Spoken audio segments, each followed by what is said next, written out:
Well, I grew up in Queens, New York, and I'm a classic case of it takes a village to raise a child. I lived with several different family members, but I also had a great childhood. I was predominantly raised by my grandmother, and I've also lived with two separate aunts, and I had a younger brother, and he also had to live with my great grandmother and an aunt. So it was a family effort to make sure I became the person that I am today. I'm a product of a teenage parent. Mother and father, they were both teenagers when I was born. My mom was 16 and my father was 18. So I lived off and on with her, but never full time. She was also diagnosed with paranoid schizophrenia.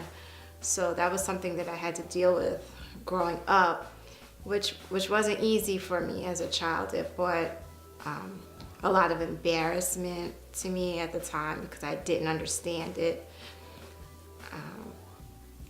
But through it all, I always loved her, but it was something that none of us could control.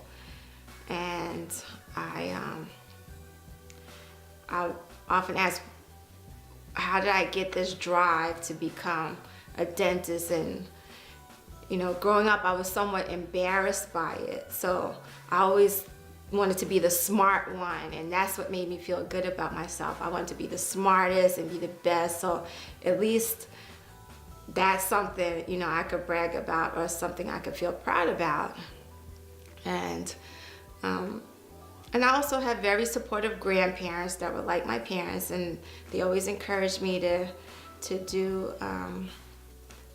well in school, and they wanted me to become a doctor. So as long as I can remember, probably from the age of 5 or 6, I wanted to be a dentist. And I was good in science. I made sure that I always did well in school.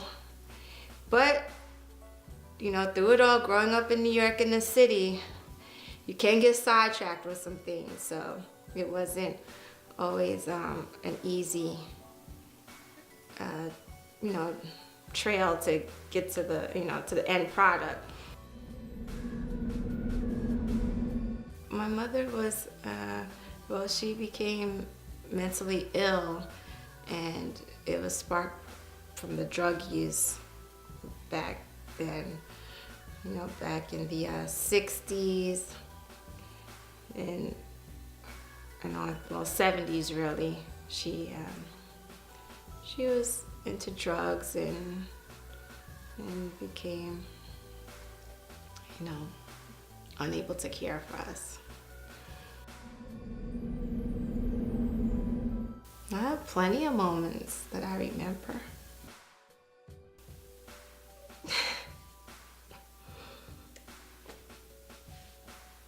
Well, there was a Christmas, and you know, she would go through phases of when she was well and when she was sick. And one Christmas, she just did everything she could to make sure that we had a nice Christmas. And we didn't really have anything. Like, she didn't have really any money. And she made sure we got this Christmas tree, put it up with like a few little decorations.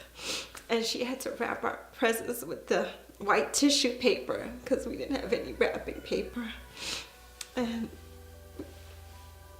she was like a beautiful person. She was tall and slim and into modeling, and she was very talented. She could sing, and she was also a very smart person.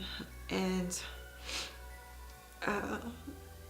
she was always someone that you could talk to, never judgmental.